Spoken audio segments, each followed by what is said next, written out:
लंकेश रावण महादेव का परम भक्त था। उसने घोर तपस्या कर भोलेनाथ को प्रसन्न किया। जब महादेव उसके सामने प्रकट हुए तो रावण ने अत्यंत विनम्रता से निवेदन किया, प्रभु कृपा कर मेरे साथ लंका चलिए और वहां सदा निवास कीजिए। यदि आप लंका में विराजेंगे तो संपूर्ण त्रैलोक्य में कोई मुझे पराजित नहीं कर सकेगा। महादेव उसकी भक्ति से प्रसन्न थे, पर कैलाश छोड़ने के लिए तैयार न थे।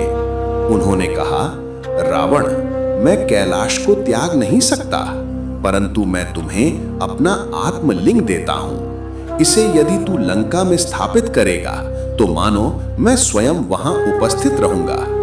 ध्यान रख, ये आत्मलिंग जहां भी धरती पर रख दिया जाएगा वहीं सदा के लिए स्थापित हो जाएगा और फिर हिलाया नहीं जा सकेगा।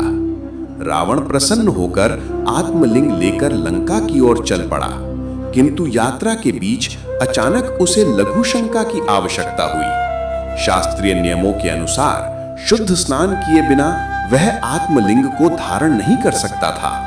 रावण असमंजस में पड़ गया। मैं इसे कहां रखूं? यदि धरती पर रखा तो ये यहीं स्थिर हो जाएगा।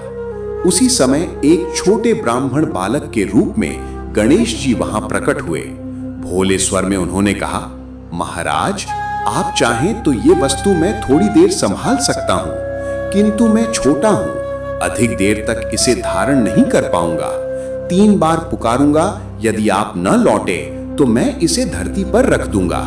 विवश रावण ने आत्मलिंग उन्हें सौंप दिया और शुद्धिकरण हेतु चला गया। गणेश जी ने 3 बार पुकारा, पर रावण को पूजा स्नान करने में थोड़ा समय लग गया। अंततः गणेश जी ने आत्मलिंग को धरती पर रख दिया और जैसे ही धरती से उसका स्पर्श हुआ वह गोकर्ण में स्थिर हो गया। जब रावण लौटा और आत्मलिंग उठाने का प्रयत्न किया तो वह जरा भी नहीं हिला।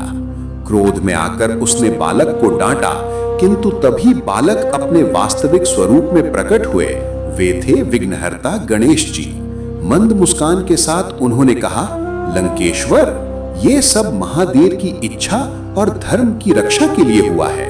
स्मरण रहे, अहंकार का अंत सदा होता है। इस प्रकार गणेश जी की चतुराई से आत्मलिंग गोकर्ण में स्थापित हुआ और वह स्थान आज भी महाबलेश्वर के नाम से प्रसिद्ध एक महान शिव तीर्थ है।